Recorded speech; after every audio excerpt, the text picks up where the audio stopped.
Ladies and gentlemen, boys and girls, children of all ages, my name is Marcus Gregory Taylor. But you already knew that. And I'm here right now, right here, ready to make to you a very bold confession. That confession is, I suck at women. Oh yeah, you ready for something else? No, that's it. No, I suck at women. I know you find it hard to believe. You find it hard to believe that, but I do. I suck at women. I mean, I get asked all the time now, Marcus, how is it that you're still single? I get asked that all the time. I mean, they say, Marcus, you're good looking. I mean, you're way better looking than Idris Elba, which I agree. You're smart. You're fun to be around. You're funny. You're a good listener. You're good with kids. You go to church. All these things. And all those things are very true. I even made a list myself on the stuff. See, point number one, I think I'm a godly Christian man. I believe so. I mean, I was born and raised in church. Probably. Conceived in church. Probably with the seats in church. But that's not the reason why I'm single. I'm not single because of the way I look. I mean, let's just take a look at me now. Look at me.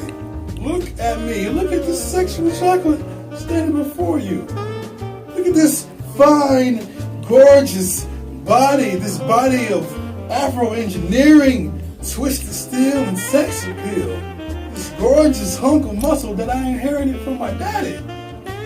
This gorgeous, beautiful, handsome face that has you mesmerized, captivated. This face that I got from my mama. These brown eyes that has you mesmerized. So, these looks are not the reason why I'm single. I'm not single because of my education, because I am a college-educated man, graduate from Georgia State University, home of the mighty Blue Panthers. That's not the reason why I'm single. I'm not single because of my politics, because I really don't have any. I'm not single. I used to think I was single because of my size, but you know what I've learned to love and appreciate about myself is this. I love it when they call me Big Papa. So ladies, you out there, double your pleasure, double your fun. I'm Marcus G. Taylor. The G stands for gum. Oh yes. So none of those things are the reason why I'm single. I mean, if you even put myself into a profile on one of those dating websites like Tinder or Match or eHarmony or Black People Meet or my personal favorite, ForFarmersOnly.com, I'm killing it right now. Killing it. But, again, I just suck at women.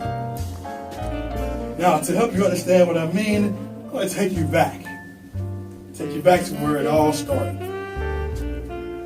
First, it's third grade. Third grade, that was my PE teacher, Miss Langford. Now, Miss Laura Langford, God rest her soul, very pretty. And she had some of the most amazing thighs and just the immaculate calf muscles. And because of her persuasion, she was able to wear shorts any time of the year. No matter what the season was, winter, spring, summer, fall, she would wear shorts. And so I got a great education just from that. And it's her specialty. She would teach us how to jump rope. I mean, she wanted us all to learn how to jump rope. And so when I went home and I practiced every day, I practiced everything on that sheet that she gave us. Because I was determined, I was going to make Miss Langford my girlfriend, so I was going to do whatever it took to impress her. So I went home and I did everything on that sheet. So I would go home and I would do the crisscross, and I would do the jumping jack one, and I would do the hop on one leg and the hop on the other leg, and I would do the 1 foot in front and the 1 foot in the back, and I would do that, and I would knock on her door every day, like, hey, Miss Langford, look what I can do. And I would show her all the moves that I did, and she'd be like, oh, Marcus, you were so good. You were really coming along well with your jump rope skills. And what really impressed me about her, and it's like I told you, I was going to get my education from Miss Langford, and I was going to impress her. What really got me was that she just, the way she would eat her oranges.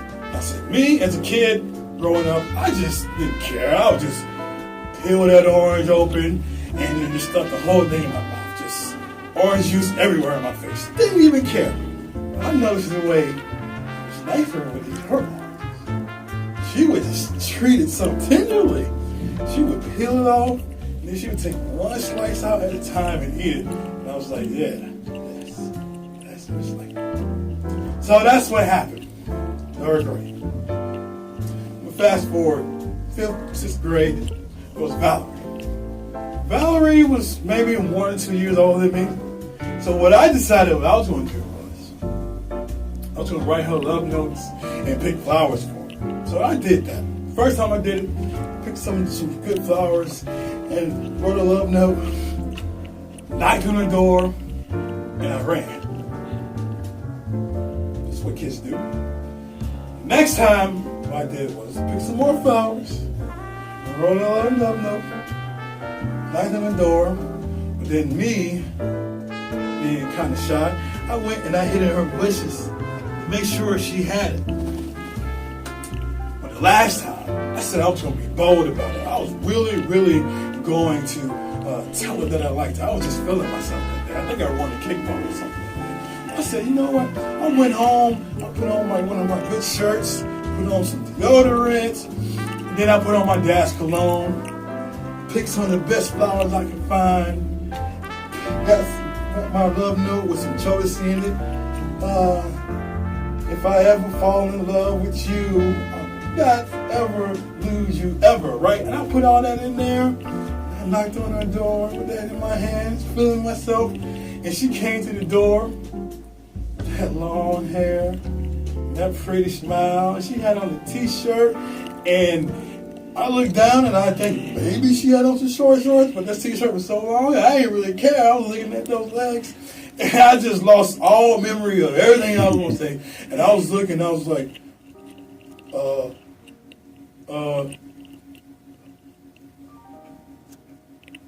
hey Valerie, I got these flowers, and I wrote you this note, and I just want to say that I like you, and I think you're pretty. Okay, bye. And I ran. I was gone. It's gone. And that's how I ended with Valerie. Now, fast forward to 9th grade. That was Angel. Angel was special. The reason why she was special because she made me believe in love at first sight. I'm going to tell you what happened. First day, 9th grade algebra. I was on one side of the back of the classroom, and Angel was on the other side of the back of the classroom. The teacher called her name, and she got up, and it was like slow motion. I was like, look at her, look at her, walking by with her head up high. And my eyes were so wide, and she literally looked like an angel. She had the golden short hair, and then she had like this incredible, gorgeous face. And she had those smoldering eyes and those full lips. And then what made it really so like bad was that she just had on like a t-shirt and some jeans. I was like, ooh, I had to find out who this gorgeous creature is, and I'm gonna do whatever it takes to get next to her. And then as she walked back to her seat, it was slow motion again. Look at her, look at her, walking by with her head up high. And so every week I would go home and I would write some love poems and put it down, and I would go to class the next day and I showed her saying, yo, Angel, yo, check this out. Look what I wrote. She's like, oh, you wrote that? I was like, yeah, and I do this every week. Yo, Angel, check this out. Look what I wrote. Yeah. And she was like, oh, you good. You real good. And then this is what happened. This is what really, really sealed the deal. I thought I was in. She was like, Marcus, you always sitting by yourself at lunch. Why don't you come sit next to me? And I'm like, oh, okay. All right. And so I sat next to her, and this is the cool thing. My mom, she would always give me snacks to eat for lunch. So I would be like, Angel, I'm not going to eat these Oreos. I'm not going to eat these chips. I'm not going to eat these now and later. This is Starburst. You know what? I want you to have this. She's like, you really want me to have these? I was like, yeah, I really want you to have these. She was like, oh, you're so sweet. I was like, yeah. And then finally, after I graduated high school, after I graduated college, it was jazz. Now, I really thought jazz was the one. The reason why I thought that is because she was there for like some very, very important things. Like she was there when I graduated. She met my mom and dad, sister, nieces, nephews, everybody. She met like very, very close friends. I thought, yes, this is the one. And then she started inviting me to her church. We started going to the movies together, going to Applebee's, going to all this stuff. When she invited me to her church, I got cool with her mom. I got cool with her little sister. I got cool with her pastor. Her pastor would call me up and like, hey, man, I need some help with something. I'm like, okay, yeah, I'm on the way. All that, right? We even made up our own word for a mealtime. See, because we would go out, it would be too late for lunch, too early for dinner, so we made up a word called dinner. I mean, that's how we was. That close-knit, right? And then we would always just be together, just be together. We would talk on the phone, and then she liked to write too. Like I like to write, she liked to write. So I was like, yeah, she's the one. She's the one. I thought she was the one. But it was through all these ladies that I was going off this educated guess. This educated guess that if I just had a woman, a good woman, you know, like in those R&B songs or on the movies where, you know, you just express your dying love and you get a woman, you finally get one, you're like, yes. I thought, man, if I just get a good woman by my side, I would be cool.